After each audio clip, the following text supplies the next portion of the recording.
Olha, após a saída de Sérgio Moro do Ministério da Justiça e da Segurança Pública e da possível interferência de Jair Bolsonaro na Polícia Federal, a pergunta que fica é em relação ao futuro do combate à corrupção aqui no país. E para falar mais sobre esse assunto, gentilmente nos atende o ex-procurador da República, Carlos Fernando dos Santos Lima, que integrou a força-tarefa da Lava Jato em Curitiba. Procurador, primeiro, muito bom dia, obrigado por atender a Jovem Pan nesse sábado.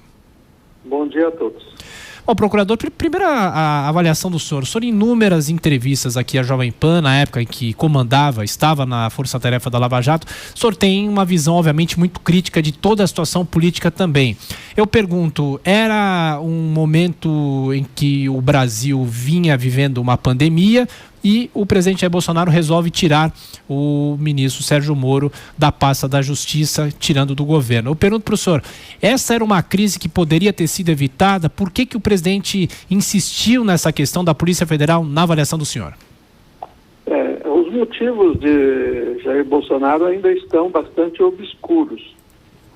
Na verdade, ele deve ter sido bastante pressionado por alguma circunstância envolvendo as investigações que correm no Supremo, porque ele agir neste momento exato em que nós estamos no meio de uma pandemia, para trocar o comando da Polícia Federal é muito, muito estranho e temerário por todos os sentidos. E eu creio que a crise que ele se jogou é muito grave e vai ter repercussões, inclusive, na governabilidade, o que vai prejudicar toda a recuperação econômica e o combate à pandemia. Procuradora, pergunta agora de Paulo Matias. Paulo.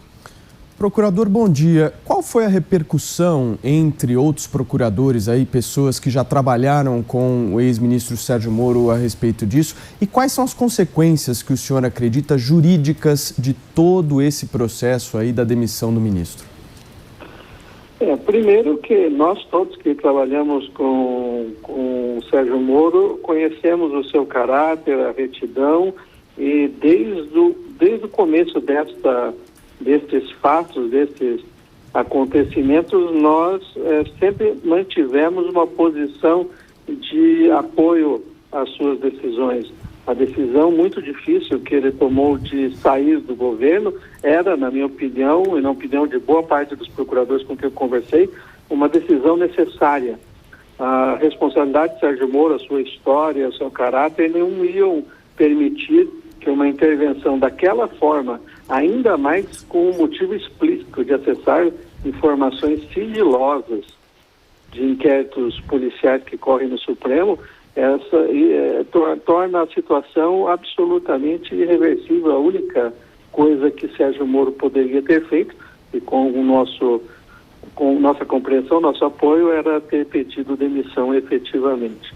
Agora, fica muito, muito difícil estabelecer agora qual será o papel de Sérgio Moro no futuro, como seguiremos com o combate à corrupção. Tudo isso fica bastante diminuído neste momento. Procurador, bom dia. Aqui é a Nicole Fusco falando com o senhor. Nós sabemos que o presidente da República tem o poder de nomear ou exonerar o diretor da Polícia Federal. Mas até que ponto esse diretor ou essa diretora, por exemplo, pode negar um pedido do presidente? Existe algum mecanismo próprio da corporação para se defender de alguma interferência política? Bom, primeiro que investigações judiciais, investigações policiais, elas podem estar ocorrendo em sigilo ou não.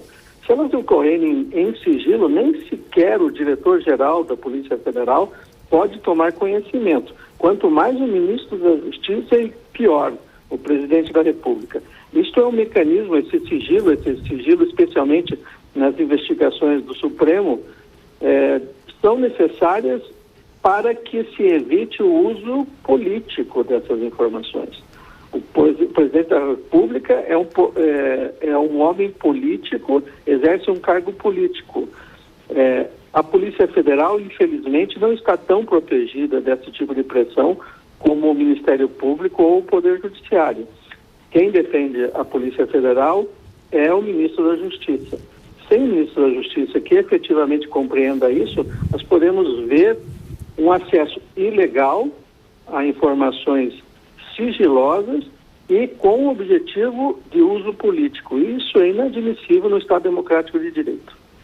Procurador Carlos Fernando Santos Lima, agora a pergunta de Brasília com José Maria Trindade. Zé Maria. Pois é, procurador, eu devo dizer que a primeira vez que eu ouvi falar no termo Lava Jato e nessa investigação foi através do senhor. No Salão Verde, o senhor disse, olha, nós estamos montando uma força-tarefa, se não me engano, chegava do Amapá, né? Nós estamos montando uma força-tarefa e descreveu mais ou menos a investigação, não o conteúdo, mas a formação da força-tarefa e o resultado que chegaria até ao presidente, na época ao presidente Lula. Fiquei assustado, mas foi meu primeiro contato e quando eu pude trazer aqui para os ouvintes da Jovem Pan o início dessa investigação e alguns detalhes importantes. Mas a minha pergunta, procurador, é a seguinte: os militares são obcecados por informação, por inteligência, né? Foi assim que se montou em todos os governos centros de inteligência no Exército, Marinha, Aeronáutica. A Aeronáutica tem tradição de ter um centro de inteligência ou de informação muito bem montado, Polícia Federal, Ministério da Justiça e Presidência da República. Há, através do general Heleno, uma tentativa de se montar um centro integrando todas as informações. Quando a gente fala em inteligência, são informações que às vezes correm em jornais, revistas e rádios, mas às vezes internamente. A minha pergunta é: qual é o limite destes centros de informação? Qual é o limite desta investigação que fica fechada a serviço do governo? O limite é sempre a lei. Não existe nenhum tipo de atividade de um órgão de Estado ou um órgão de governo que não esteja limitado à lei. Se o processo judicial, o inquérito policial está tramitando em sigilo, somente aquelas pessoas a quem o juiz determinar o acesso é que podem acessá-lo. E o repasse de informações para terceiros é crime. Não é possível admitir em hipótese alguma isto. Eu entendo a necessidade de serviços de inteligência, eles são muito importantes. O próprio COAF exerce um trabalho também que nós chamamos de inteligência financeira.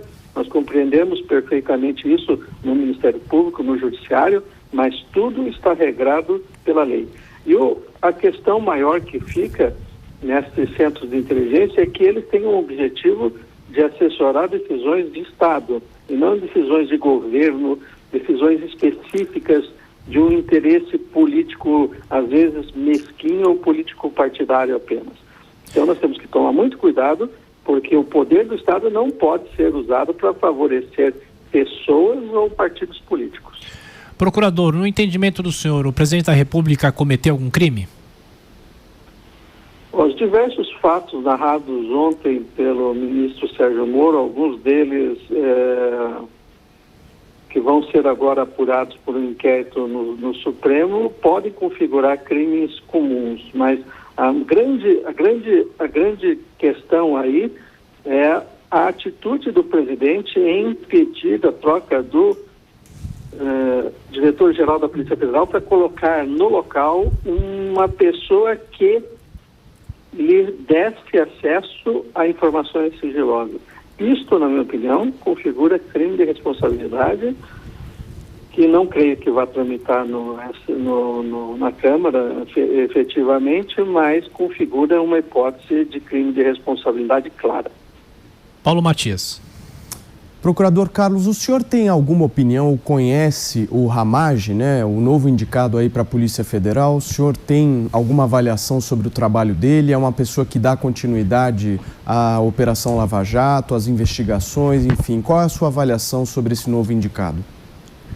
Eu não conheço, não tive nenhum contato com esse delegado, não posso emitir nenhuma opinião pessoal a respeito dele. O que eu posso esperar de qualquer delegado é que cumpra a lei, exatamente atuando em favor do Estado brasileiro e dos objetivos da Polícia Federal, que não é a de assessorar o presidente da República.